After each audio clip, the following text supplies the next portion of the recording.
Bonjour à tous et bienvenue sur les recettes de Vanessa. Alors aujourd'hui je vous propose de préparer une recette ultra gourmande. On va faire ensemble les tartelettes au chocolat et au caramel.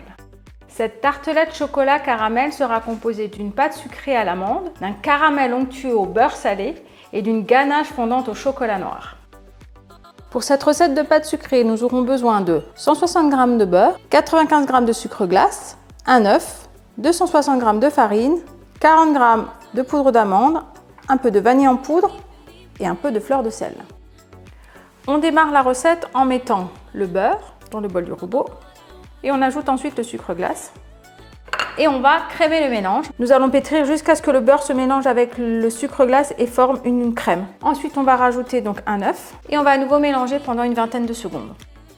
Ensuite, je rajoute la vanille en poudre, la poudre d'amande et la farine que j'ai tamisée au préalable. Là, je rajoute la pincée de sel. Et on va de nouveau faire tourner le robot jusqu'à ce que la farine soit bien mélangée avec le reste de la préparation. Donc une fois que la pâte est faite, moi je ne la mets pas tout de suite au frigo. Je vais d'abord l'étaler donc entre les feuilles de papier guitare ou si vous préférez vos feuilles de papier cuisson, c'est pareil. Je pose ma deuxième feuille de papier guitare dessus. Posez votre rouleau à pâtisserie dessus et c'est le même principe. Ici, l'épaisseur est de 2 mm. Donc quand vous allez étaler, la pâte aura toujours la même épaisseur. Je prends la pâte, je la dépose sur une plaque, sur une grille, peu importe sur ce que vous allez. Et maintenant, ça part au congélateur au moins pendant 15 à 20 minutes. Il faut que la pâte soit complètement dure. C'est ce qui va vous permettre d'avoir un fonçage qui est nickel. Donc là, j'ai récupéré ma pâte qui était au congélateur. On va décoller le papier. Je vais couper les bords déjà droits pour que ça soit plus simple.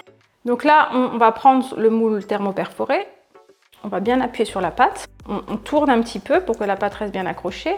Et vous voyez, ça reste vraiment super au niveau du centre. Et on la pose sur la plaque avec le sile-pain. On va maintenant découper une bande de pâte. On récupère notre cercle. On décolle délicatement la bande et on l'insère à l'intérieur de notre cercle. On va maintenant appuyer bien sur tout le contour du cercle de la tartelette pour que la pâte adhère bien sur le contour. Et avec un couteau bien aiguisé, on va couper l'excédent de la pâte pour qu'on ait une finition bien nette. Et donc là, on a une belle tartelette, bien nette, bien foncée, qui est prête à partir au four. Ça y est, on a foncé toutes les tartes. Maintenant, très important, vous remettez la plaque pendant minimum 45 minutes. Il faut vraiment que la pâte soit très froide avant que vous la mettiez au four. J'ai récupéré les fonds de tarte du congélateur et maintenant on va enfourner donc dans un four à 160 degrés pendant 15 minutes.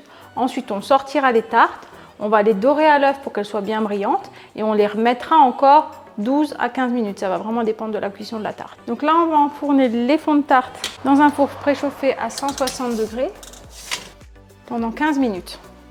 J'ai récupéré les petits fonds de tarte du four. Donc là, je vais démouler les autres fonds de tarte. Donc vous voyez, ça se démoule tout seul. Donc là, ce que je vais vous montrer, c'est de les dorer à l'œuf. Donc là, ce qu'on va faire, c'est qu'on va prendre, j'ai pris juste un jaune d'œuf et on va badigeonner l'intérieur. Donc cette étape n'est bien sûr pas obligatoire, c'est vraiment un plus. L'avantage de dorer les tartelettes avec du jaune d'œuf, c'est qu'on va imperméabiliser les tartelettes. Donc quand on va mettre des fruits, une ganache ou crème d'amande, ça va garder le croustillant de la pâte. Une fois qu'on a terminé de badigeonner toutes nos tartelettes, on les remet en cuisson à 160 degrés pendant environ 15 à 18 minutes.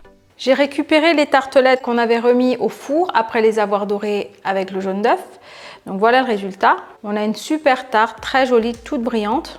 On passe maintenant à la suite de la recette. Donc on va mettre le caramel et on va préparer la ganache au chocolat. On continue la recette avec la ganache au chocolat. Donc pour ça, c'est très facile. On va mettre la crème dans une casserole. On ajoute ensuite le miel. Et on va chauffer le tout jusqu'à une petite ébullition. Pendant que la crème chauffe, on va prendre le chocolat et on va le mettre au micro-ondes et on va le faire fondre tout doucement en plusieurs fois jusqu'à ce qu'il soit complètement fondu. J'ai récupéré le chocolat que j'ai fait fondre au micro-ondes et donc maintenant, très important, on va verser la crème en 3 fois. Et donc comme d'habitude, j'utilise ma cuillère magique, je ne vous mens pas, je l'utilise vraiment tout le temps. Donc une première fois, toujours par le centre pour créer l'émulsion et ensuite on agrandit les cercles et on remue bien énergiquement. Il faut vraiment que ce noyau là que vous voyez au centre se forme à chaque fois. C'est ce qui va faire que votre ganache sera bien onctueuse. La ganache est presque terminée. Elle a la texture, on voit vraiment qu'elle est très brillante, c'est vraiment ce qu'il faut. Donc maintenant on va rajouter le beurre et on va mixer à l'aide du mixeur plongeant. Donc maintenant on va transvaser la ganache au chocolat dans une poche à douille. Alors j'ai mis un petit tamis, je trouve que j'ai incorporé un petit peu d'air avec le mixeur. Évitez peut-être de trop le soulever pour qu'il y ait trop d'air qui rentre dans la ganache, c'est pour que la ganache soit bien lisse quand vous allez la couler sur les tartelettes. Donc les tartelettes sont cuites et refroidies.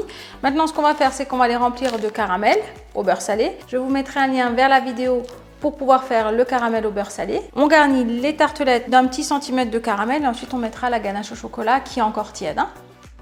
Donc là on va remplir de caramel. Alors il ne faut pas en mettre trop, donc on fait une toute petite couche, sinon ça risque d'être très sucré et surtout il faut laisser de la place pour la ganache. Et maintenant on continue à remplir tous nos fonds de tartelettes avec un bon centimètre de caramel au beurre salé et ensuite on mettra la ganache au chocolat par-dessus. On fait attention au fur et à mesure, on laisse la ganache prendre sa place dans la tartelette pour pas qu'elle déborde. Et on fait pareil pour toutes les tartelettes. Donc là, ça y est, on a quasiment terminé la recette. On vient de mettre la ganache. Maintenant, il faut la laisser figer au frigo. Donc on va la mettre au réfrigérateur. Une bonne demi-heure, 1 heure. Il faut vraiment que la ganache ait durci. Et ensuite, on décorera juste avec un petit peu de gruau de cacao. Alors moi j'ai décidé de décorer mes tartelettes avec du gruau de cacao. Bien sûr, si vous n'aimez pas ça, vous pouvez mettre des noisettes concassées ou du pralin par exemple. Ça y est, la recette de la tarte au chocolat pralinée est terminée. J'espère qu'elle vous a plu. Là, on a donc une tartelette avec une pâte croustillante, une ganache fondante au chocolat et un caramel au beurre salé onctueux. Si la recette vous a plu, n'hésitez pas à la liker et à la partager. Je vous mettrai comme d'habitude toutes les informations dans la barre de description et la recette sera disponible sur mon blog Les recettes de Vanessa, les photos sur mon Instagram et maintenant je vous dis à bientôt pour la prochaine recette.